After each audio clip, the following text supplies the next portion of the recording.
What's going on, Falcon fans? This is your boy Rakundo coming back at you with another video. I'm trying to see if I got some sound on this actually show today. I tried to do a talk earlier, but I could not have sound. So I'm trying to somebody come in, wait to see if people come in, see can I get sound, do a sound check first before we get started on the show. So just waiting. Just waiting. Just waiting. Just waiting.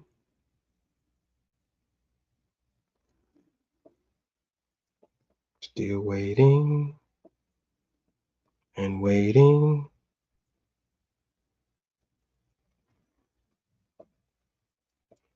Is anybody gonna come on the show? Oh, still no sound? Damn. I have no idea what's going on.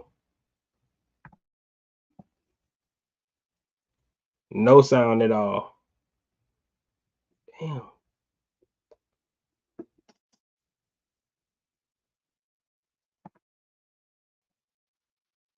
What is wrong with my mic?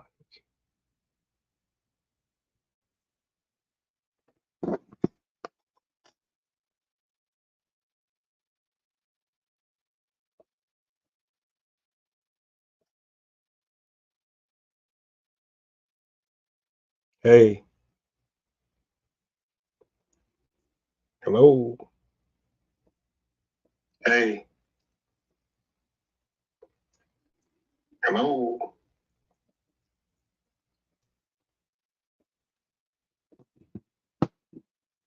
What about now? You still can't hear anything?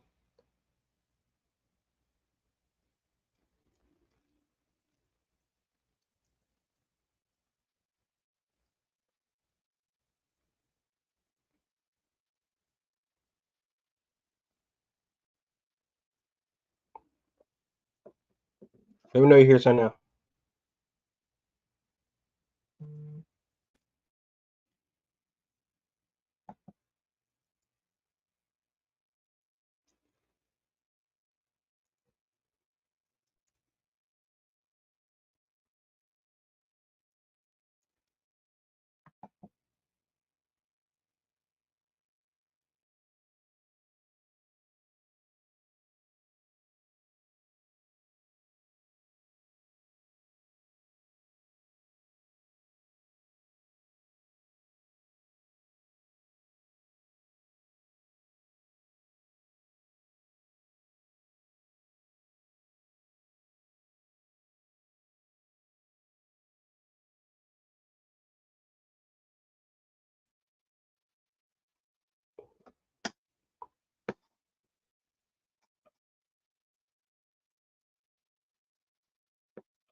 What's going on? What's going on? Trying to make sure see if my mic's working.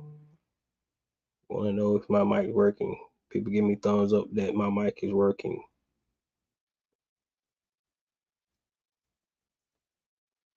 Is my mic working? All right. So it look like I finally got it fixed. I'm glad. Um.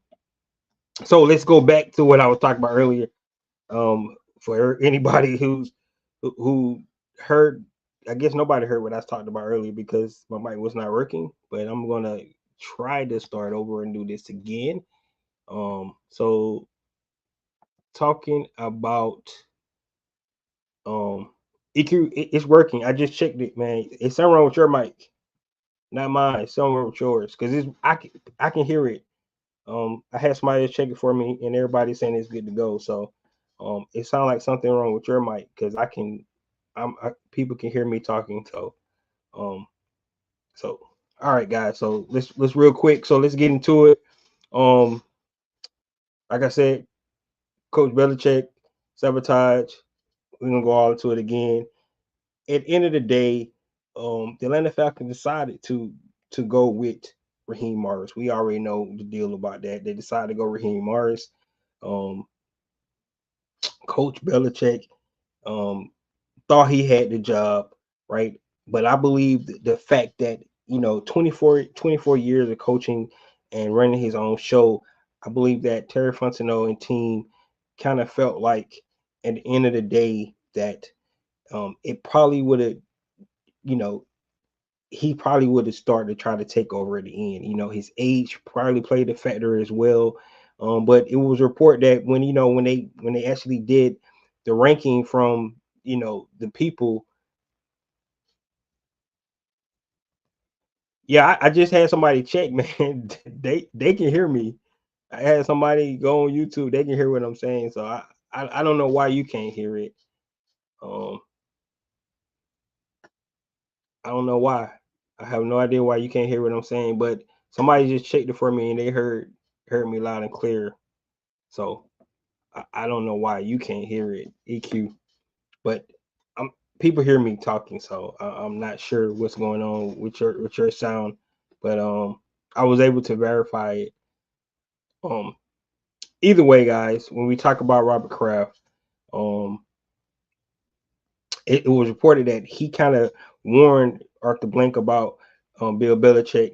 I don't think if he did, I don't think it actually played a big deal in his decision to let Bill Belichick go. I mean, to not to go with Bill Belichick. I think it came down to Arthur Blank trusted his staff. They made a vote. Um, it sounds like Bill Belichick didn't even make the top three in this decision to be the head coach for the Atlanta Falcons. So they decided to go in different directions. I'm pleased with the directions. Now, I would say I'm going on the record and say that I really wanted Coach Belichick to come to this team. However, at the end of the day, um, it's not the case. So um, we just know for a fact that we got the coach that for this time is Raheem Morris. Um, Bill Belichick probably gonna be doing some football commentations. We're gonna be able to listen to his brilliance, on TV and things like that, doing draft analysis and all that stuff. But for him going to be a head coach, we're not sure if he'll ever be a head coach again. So we'll just have to see how that transpires. But you know, when people put reports out, like I said, guys, go back and read the report from ESPN. They put it out.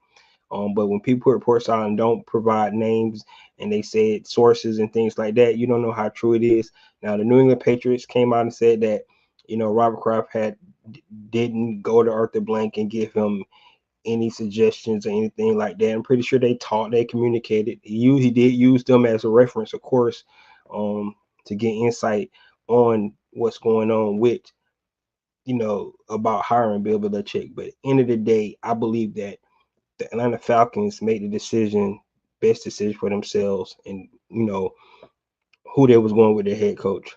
Now, time to tell if they made the right decision. We'll never know, because they went with Raheem Morris, right? We don't never know if they decide to go Bill Belichick, what decisions that he would have made and things like that. We know that the so-called Patriot way, he would have came in and did things his own way, things like that. But he was willing to work with the front office. That was what we reported, and we're going to just keep it there. But we also reported that the Atlanta Falcons didn't even have him in the top three. And if you want to know who the top three was Raheem Morris number one, McDonald from the Ravens number two, and Bobby Slowick was number three. Of course, Bobby Slowick stayed with the Houston Texans as their offensive coordinator. McDonald took the head coaching job for the Seattle Seahawks. So that's where the deal is, guys. Um, all tied up, with the mic issue and things like that. I started a podcast. I ended the podcast. I'm back on the podcast. So I'm going to do my introduction again. And if like you said, guys, you hadn't already, go ahead and please subscribe to this channel. Please hit the notification bell so you know that I drop another video. Please hit the like buttons. I know you guys like here to talk about. Then please share my video throughout the YouTube universe so more people can come in and hear me talk about. That's right, these Atlanta Falcons. So, guys, let me know what you think about this whole Bill Belichick saga. Like I said, if if you know if there's any truth to this, that's a lot of time to spend with somebody with a franchise, and you try to sabotage him to get another job somewhere else. That's how job searches go, reference and things like that. We know that the last couple years on the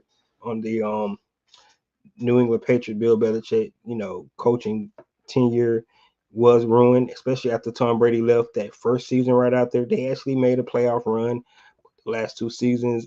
I think Bill Belichick had some fault in that himself, drafting process. How he put his coaches, in positions. Some coaches had never been in those positions before.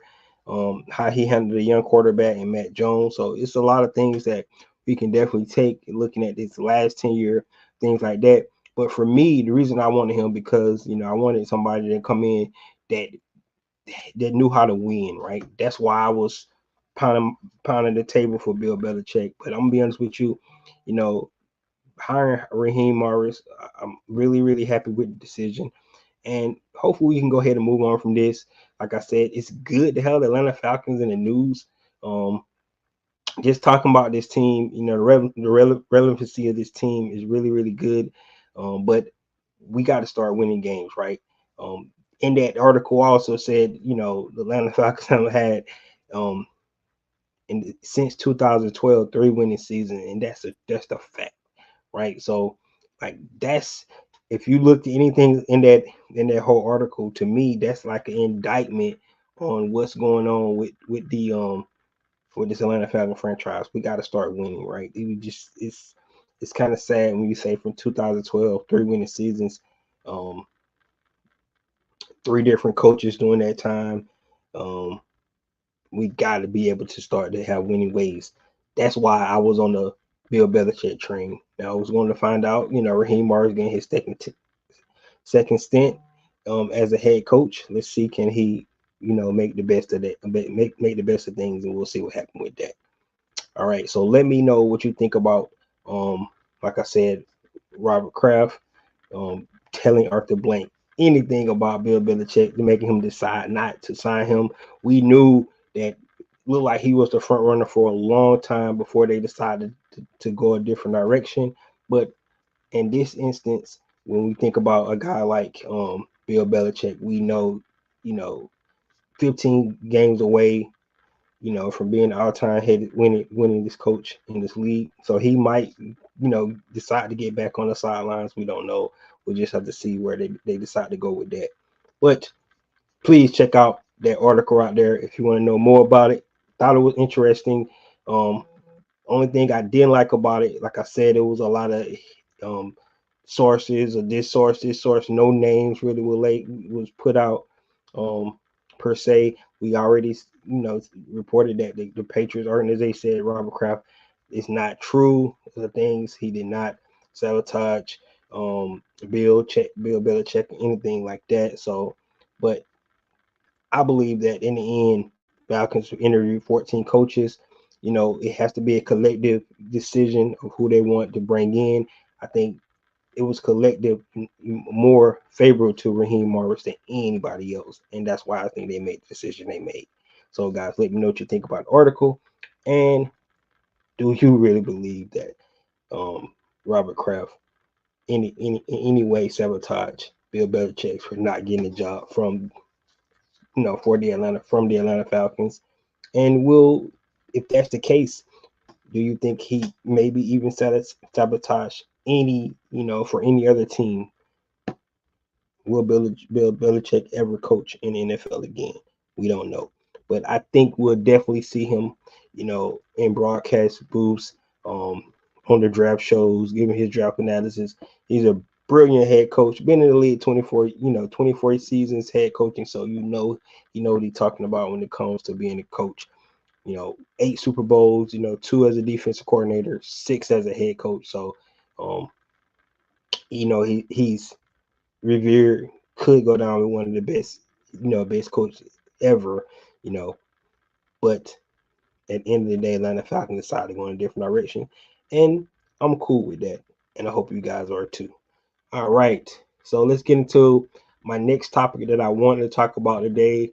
And it's going back, in line when we talk about draft, right? Because we talk about the draft, NFL draft, and if you're looking at most mock drafts right now, most mock draft has the Atlanta Falcons going pass rusher at number 8, right? Dallas Turner has been chalk, right? It's counted to the point where, you know, we might as well just go ahead and send our card in if he's on the board, because it seems like that's the route they're going. However, there are some mock drafts out there that the Atlanta Falcons might, consider going cornerback.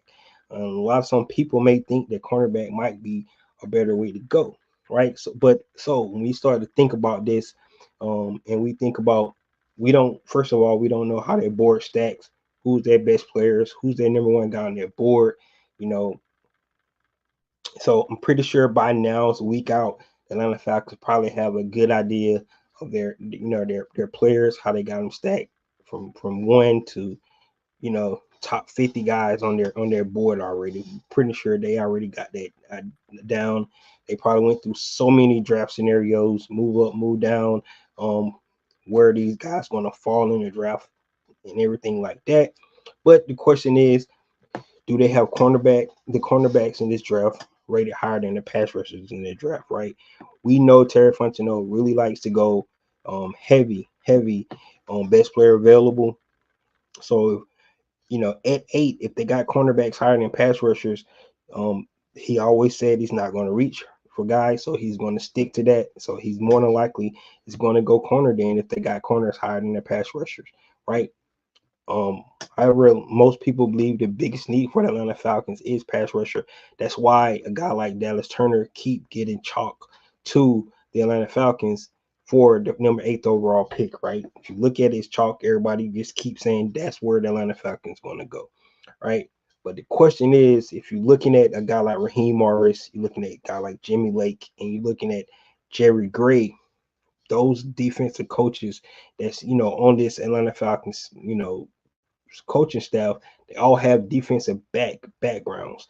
And the question is, do they value pass rush, you know, or secondary more? Which one do they value? Of course, all these guys got defensive background. So who do they value most? That's the question people might need to ask and see the direction that they want to go in, right? So, I did my little homework, and of course, because if you're going to have a topic, you want to be able to have some kind of sources to talk about this thing and be able to react to it. So I went back, and in 2019, Pro Football Focus actually did a study on the pass rush versus the coverage, right? Now, you think about it, and you think about pass rush. So you got all world pass rushers that's out there, right? We got guys out there, and of course, you want to if you're going to be able to get an Aaron Donald, right, or a the guy from the Cleveland Browns, can't think his name now. You guys know what I'm talking about. Um, the all world pass rusher, right? You get a Lawrence Taylor, you get um, Aiden Hutchinson, you get a Von Miller, right? You get guys that is going to give you. Get a JJ Watt, right? You get these guys. You get all these guys that really know how to get out there the passer. You always want to have that dynamic passer. But if you not guaranteed to have one of those pass rushers, that somebody that's gonna wreck the game, right? Um, that's where you might want to consider secondary vice pass rush. Well, we know for a fact the Atlanta Falcons has struggled mightily trying to find a dynamic pass rusher for this team.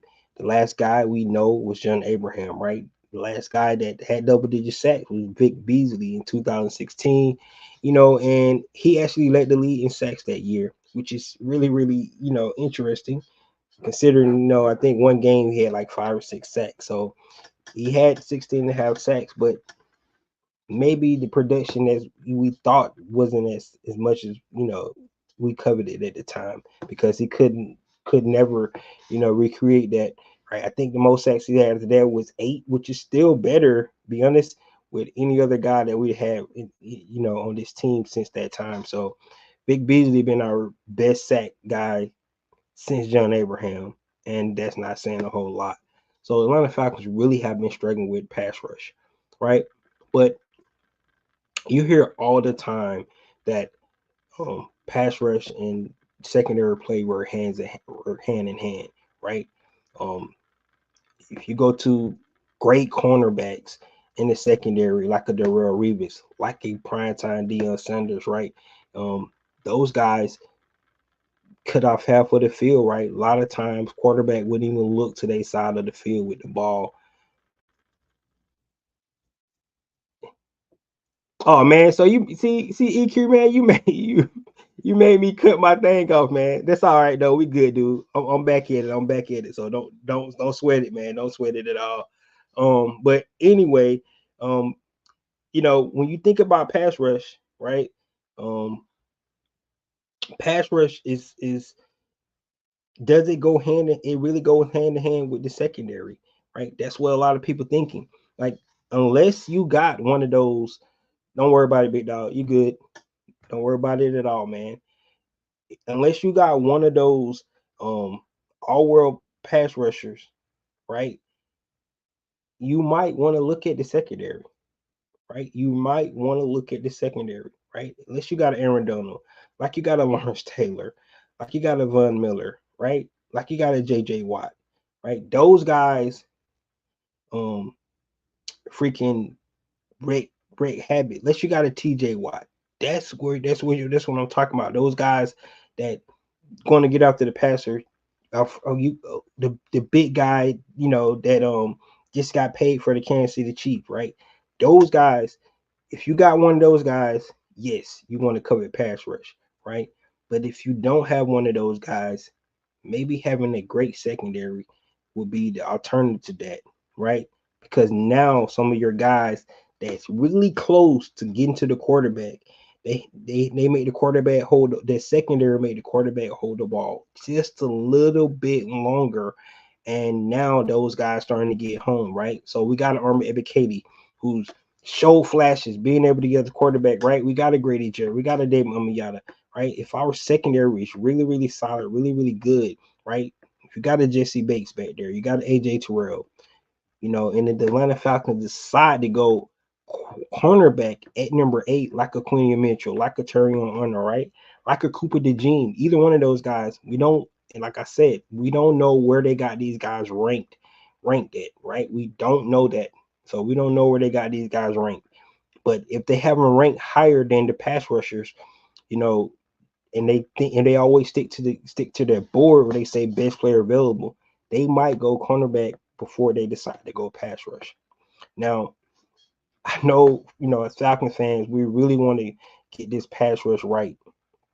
And to be honest with you, Dallas Turner really starting to grow on me. I think his ceiling is really high. I think he can really be a dynamic pass rusher for the Atlanta Falcons, right? So I'm not sure what the direction they're going to go, but maybe Dallas Turner is not as high on the board as we think he is on the Atlanta Falcons board, right? So, Coach Raheem Morgan was actually asked this question by Steve Weiss. He was asked this question: um, Do you cover secondary more? Do you cover pass rush? Right? Of course, being the savvy head coach that he is, he wasn't going to give any, tips on this statement about, whether he get go pass rush or secondary. He wasn't going to give anything away on that. But think about it.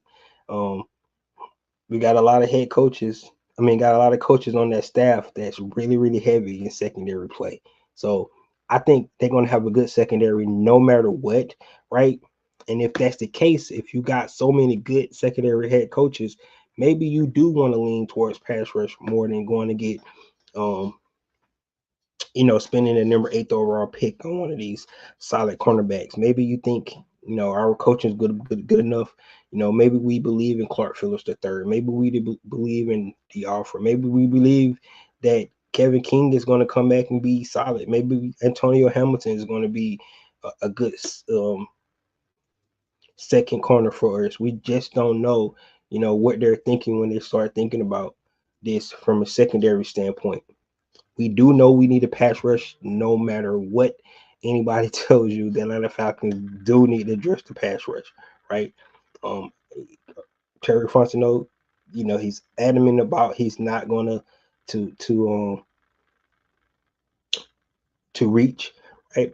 So, but we don't know where he got Dallas Turner. Dallas Turner might be the number one guy on their board, past the quarterbacks, right? Right. You stack your boards, and at number 8, based off all the scenarios, think if this guy's going to be here, we're going to pull him off the board. But if you're looking at that study from Pro Football Focus, and it was 2019, March 7, 2000, May 7, 2019, you guys go look at it. There's an article out there, and based off their studies and things, secondary play had a better winning percentage more than pass rush, right? They actually had a team that they talked about in particular, and that was the Kansas City Chiefs. And if you looked at what the Kansas City Chiefs, they had one of the best pass rushing tandems out there, but their secondary was not good, and their defense was not really that good that year, right? But then the flip side, they lost all their pass rushers. They went and got Tyrann, the Honey Badger. Tyrann Mathieu brought him to the team, fixed up the secondary a little bit, and they actually pass rush rate went down, right? Sacks went down, pass rush rate went down, but the defense was better because they had better solid play in the secondary, right? So the question is, when you don't have those all-world pass rushers, like, and the Atlanta Falcons cannot get the all-world pass rushers, well, you better have a good secondary. And that's where, the Atlanta Falcons need to be thinking about this. I like the fact that we have good, solid coaches that really have a lot of experience in the back, right? Where I think you can coach up the secondary and then go pass rush, in earlier rounds, because a lot of people saying that this class for pass rush is not as deep, in other years and things like that. So maybe they want to go pass rush up. You got good coaching. You can get your defensive backfield solid because you can coach you guys up. So, what direction should they go? Should they go pass rush or should they go secondary? Personally, like I said, I'm leaning pass rush. I think it's time for the Falcons to be able to get this curse. I mean, John Abraham left 2010, 2011. So it's been over a decade since the Atlanta Falcons had a dominant pass rusher here. Numerous of draft, numerous of times in free agency, Atlanta Falcons still have not figured this thing out. Now, I do believe that Hunter Ebiketie is, showing progress, but this could be his last season to show that he'll be able to do something. We haven't seen nothing out of D'Angelo Malone. We know he was drafted, when Dean Pease was here as a defensive coordinator, so maybe that had a lot to do with it. But at the same time, we just don't know what they're gonna do. So this has been a long going debate. Most people always talk about pass rush. Those guys get paid a lot of money. We know how much Danielle Hunter got paid this past season. We saw how much Josh Allen got paid. Guys, pass rushers get paid, right? Pass rushers get paid. They get paid more than the defensive backs do. We do know that. So we know which position is coveted more, right? When you're looking at wins and defense, right? And in a passing league, you still need people to be able to cover. Now, you can get the quarterback off his spot, but 9 times out of 10, you need one of those guys, right? You need an Aaron Donald. You need a TJ Watt. You need, you know what I'm saying? You need a Lawrence Taylor. Those are the guys you need to be able to wreak havoc, to get after the quarterback. And if you don't have one of those guys, maybe your secondary need to be where it needs to be. So when we talk about this 2024 NFL draft, right, and we talk about the needs for the Atlanta Falcons, pass rush is definitely up there, number one. But secondary is right behind it, and we talking about number 2 cornerback. because and we could be number one because we still haven't paid AJ Terrell yet. So, but we do need to be able to address the secondary as well as the pass rush. Still think pass rush is the number one where they need to go. However, I think secondary is right behind that as well. So that's what I believe that needs to happen. All right, but if you really want to go look at the article from Pro Football Focus. It's called Data Study Coverage versus Pass Rush. Um, Posted May 7, 2019. And if you want to look at that article about, determining whether pass rush is more valuable than coverage. In my opinion, I think they go hand in hand, right? And I think that it's really going to affect what how the Atlanta Falcons see from a coaching's lens. Raheem Morris probably sees it from a defense, being a former defensive back coach. Him, Jimmy Lake, and of course Jerry Gray probably seen it from that lens. But we know they understand how important pass rush is and how it work hand in hand. So it's interesting to see which direction these guys go and how that's going to factor in their decision. For me, I think we're going to go with the chalk. We're going to keep it a stress free NFL draft this next Thursday, and just go with the coming pick. Dallas Turner, get it out the way, right? Just one pick in the draft. You still got to fill out the rest of your picks, and we'll go from there. But for me, I think Dallas Turner should be the guy, and just keep it moving. All right. So let me know what you guys think about that. Please go check out the article on pass rush secondary. On my last topic I'm going to talk about today is Mr. Kyle Pitts. I don't know if you guys seen videos out there. He's really getting it in training like he's back to his normal self. He's going to be able to have the off-season program with no limitations this year. He'll be able to go out. I'm pretty sure they already started anyway. So the off-season program, first you want to build that chemistry up, making sure that they can go out and get around a new quarterback and make sure that quarterback and these guys get on the same page, which that's going to be awesome. But he's 100% healthy now. Didn't know he had a PCL and MCL tear, and it showed all last season. He looked limited in his mobility and the way he moved. Now he's 2 years removed from that. So, but if you go back and look at the interview that Steve Weiss had with Raheem Morris, the question was about Kyle Pitts. Now we know Kyle Pitts was picked number 4th overall, the highest pick tight end in NFL history, right?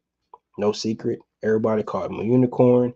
Go back to his first season in 2020, 2021. He really looked the part, right? Of course, he had Matt Ryan throwing the ball, went over 1,000 yards. As a rookie tight end, right behind Mike Ditka, right? So this guy really showed the potential that we thought he was going to be able to show when we drafted him. Go to the next 2 seasons. Quarterback play definitely plays a role in that, and that's why it's so important when we start to look at guys from that's get drafted. These wide receivers, these all-world wide receivers, Amari Harrison Jr., a Roman Duz, a Malik Neighbors, is all really going to depend on who throwing those guys the ball. Excuse me. Who throwing those guys the ball is really going to depend on that. But when you look at Kyle Pitts, right, and the things that we saw him, what we was able to see him do in his first season, his rookie season, those flashes that he showed, right? If he can get back to that form. Now we know for a fact that he has a quarterback that'll be able to give him the ball now. Raheem Morris mentioned that he was going to be a focal point in this offense. I don't think it's just him, but I believe that they're going to utilize the talent they have, right? That's one thing that really, was strange about Arthur Smith. Arthur Smith, you draft these guys, but his philosophy where we're not going to force it and things like that. Well, that's really what you're supposed to do when you got these guys, right? These guys supposed to be able to be mismatches. You're supposed to be able to get the ball in your playmakers' hands, so on and so forth. And that's not what we seen.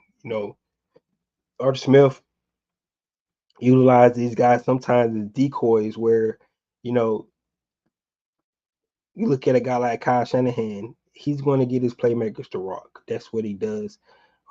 And that's what should happen, right? You guys think about the talented players that's out there. You got a Devontae Adams, you got a Keenan Allen, you have a Travis Kelce, right? You have a Jamar Chase, right? All these guys get the rock. All these guys get the rock, right? You ask yourself, um, even Stephon Diggs when he's with the Bills, he had the most targets with that team. So all these guys get the ball. Why Kyle Pitts not on the list? If you look at tight ends, look at what Sam Laporta was able to do with Jared Goff, right? He came out and you just ask yourself why Kyle Pitts, just as talented or even maybe even more talented as a pass catcher, why he can't do some of the things Sam Laporta was able to do last season, right? The Dalton Kincaid up in Buffalo, the things he was able to do. Why is Kyle Pitts can't do those things, right? George Kittle to a little less extent because he's not the number one option. I think he may have been the fourth option on their team, but still at the same time, right? Even he was able to show his skill set, and those are what you envision. You think a guy like Kyle Pitts be able to do. So I think this is really going to be a big thing for Kyle Pitts. Remember, this is his fourth season. They do have to pick up his fifth year option. We probably will hear that right after the draft, where they decide to make that decision to pick up his fifth year option. But you know, just looking at these things and what they need to do with Kyle Pitts, um, I'm really excited about it because you got a guy now that's gonna swing that thing, man. He's gonna do it. Question is they gonna utilize Kyle Pitts as a traditional tight end in line and have him run routes to create mismatches against the linebackers and the safeties? Are they gonna utilize him like he been utilized most of part of his career, where he been split out, been in the slot and so forth? I think he can shine in those spots as well. But it'd be interesting to see how they decide to utilize Kyle Pitts in this new offense. Um, we just go back and look at his numbers, guys, from 2021 to now. You can see how they dip. Right, the first season very high. Now, granted, Matt Ryan only had really two targets to throw to that year, Kyle Pitts and Cordell Patterson, but um, even the next season when we decided to get Drake London, um, Marcus Mariota probably had the worst down the field, target, not worse than Desmond Ritter. We kind of saw that this past season. But one of the things that really hurt the Atlanta Falcons was not be able to hit your open, utilize your skill players to get them the ball and put the ball in their hand. They just were not able to do that, and it really hurt us overall. Really, really did. So I really believe that this could be Kyle Pitts' breakout year, right? But then you say, well, I really believe that this could be Drake London breakout year. Um, I really believe that Darnell Mooney can have a breakout year, right? So you go down the list, and you be like, do we have enough balls to go around? Especially we want to be able to still utilize that explosive running game that we have with Bijan Robinson and Tyler Algier. So really gonna be interested to see what the Atlanta Falcons do with his offense and how they utilize Kyle Pitts in this offense. Um, so, guys, I'm really interested to see what y'all think about that. this really been an interesting night for me, because I came in, I started talking about Robert Kraft, and then I actually deleted the video. I deleted the video. No fault of EQ. He said he couldn't hear me. Um, but it's all good. I started a new video. Um, didn't go into the elaborate detail I went in initially when I was talking about Robert Kraft. And the rumors of that. But if you really want to get, the the story on that, guys, please go look at the ESPN report that's been out there about that story about maybe Robert Kraft sabotaging Bill Belichick from getting the Atlanta Falcons head coaching job, right? Um, and put your opinion on here, what you think about that. The next topic we talked about was the pass rush versus the coverage, and what is more important. Like I said, it's an article out from 2019 from Pro Football Focus, um, May 7th of 2019. Go if you want to look at that article. And it talks about how you get probably more winning percentages if you have a good um, coverage defense, vice the dynamic pass rush, right? However, I think it go hands in hand. If you got a good secondary, yes, it's going to be able to make the quarterback think about where he needs to go with the ball. And at the same time, if you got a good pass rush, secondary might not have to be as good, right? Because you're being able to get after the quarterback, get him off his spot. But I think it's important. But definitely, if you want to check out the article. And then the last topic we talked about tonight, guys, was about Kyle Pitts and his new offense, what he's going to be able to do, where they're going to line him up at. Go back and look at how the Rams utilize Higbee. Look how the Minnesota Vikings use their tight end, and you'll be able to see how maybe the Kyle Pitts is going to be deployed. Even though Kyle Pitts is, he's unique. The way his body type, his build, his explosiveness that he should have back. Now that he's almost 2 years removed from that injury, I think he's definitely due to have a breakout year, and especially with having a new quarterback to be able to get him the rock. So that's really going to be important for Kyle Pitts moving forward. But guys, that's all I have. I'm really interested to see how this video turn out, and you guys comment, because it's really crazy when I think about it. You know, deleting the video, put another video up, having somebody do sound check and all this stuff, and then and to figure out what's going on. So guys, that's where I'm at. So that's it. Definitely be back. Talk to you guys later. Haven't been on in a while, but I wanted to come back and kick with you guys, let you know what's going on. So that's all I have today. Please give me your thoughts on this video that I put out today. I'm interested to see how to take. I'm not going to take it down. It's already up. So that's all I have. This is your boy Ricondo coming back at you with another video. Peace.